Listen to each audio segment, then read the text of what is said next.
Hello, let me solve this question for you. And the question is in the network in figure E2.11. If VAD is 3 volt, find VS. Okay, let's extract the information from the problem. So we know that VAD is 3 volt. What is VAD? VAD is the voltage between node A and node D, right? So let's label that. We know that this one here is 3 volt. Let's label that. We have 3 volt here. Good. And we are asked to find out what Vs is. What is Vs? Okay. Let's see what can we get from here. Here we have 3 volt here. And if we assume the current here goes from this terminal A to terminal D here, and let's name this current as I, we can actually calculate the current I, right? Using Ohm's law. How? Let's set this node D here as our ground. So we will have our voltage here as 0. And so we have VAD there, VAD, or that will equal to VA minus VD, but then VD is 0. So VAD is equal to VA.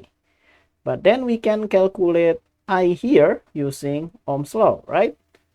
I is equal to VA minus VD. So we'll have VA minus VD divided by the resistance between them, which is 20.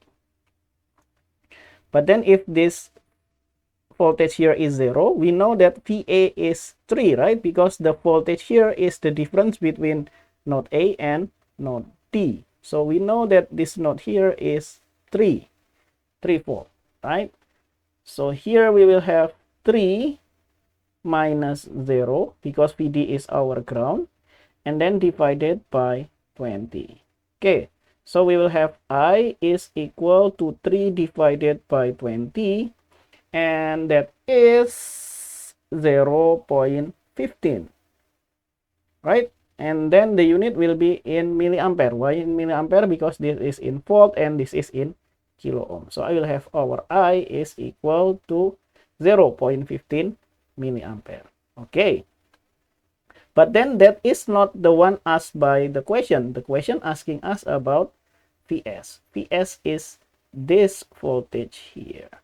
Okay, we already know that I here is this value here. So why don't just we use that as the loop voltage like this? Let's make the loop counterclockwise, right? Because here I will go here and then it goes there and then it also goes there and it will goes there and finally goes there, or it is exactly what this loop does, right? So we can do KVL at loop I. Let's do exactly that. KVL at loop I.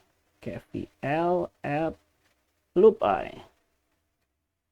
But then KVL said that the sum of the voltage in a loop will equal to 0. Good. Now, let's start from this 15 kilo ohm resistor, but we have a resistance here. We need voltage.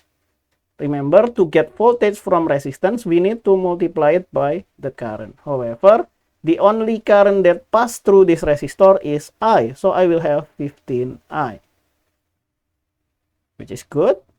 And then same game here. We have 25 kilo ohm. So I will have 25. To get voltage, we multiply it by the only current that pass through it, which is I.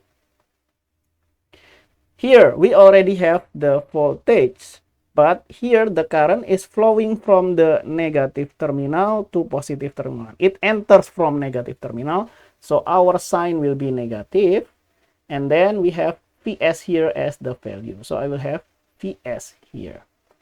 And then let's move on to this resistor here, and I will have plus 20 multiplied by I, the only current that pass through it. And all of that will equal to 0, right? Because we have 4 components and we already have 4 terms. 1, 2, 3, 4. So we got all of them covered. Okay, now let's plug in the number. 15 plus 25, that will be 40. 40 plus 20, that will be, what is it? 60. Yeah, I will have 60 and then multiplied by I minus Vs is equal to 0. Or we can isolate Vs, so we will have Vs is equal to 60I. But then we already have I, right? Which is 0.15. We can just plug that in.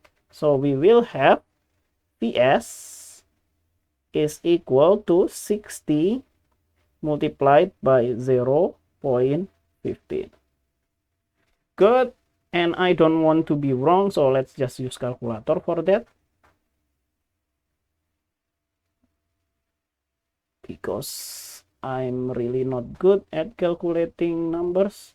So I will have 60 multiplied by 0.15. And that is 9. So we'll have Vs is equal to 9. So I will have 9 volt as the answer.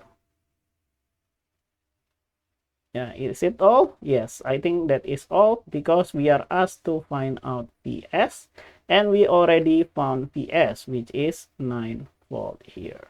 Hopefully I did not make any mistakes in my calculation. Thank you for watching and do not forget to like, subscribe and comments if you think that this will be helpful. Thank you for watching. See you in the next video. Bye bye.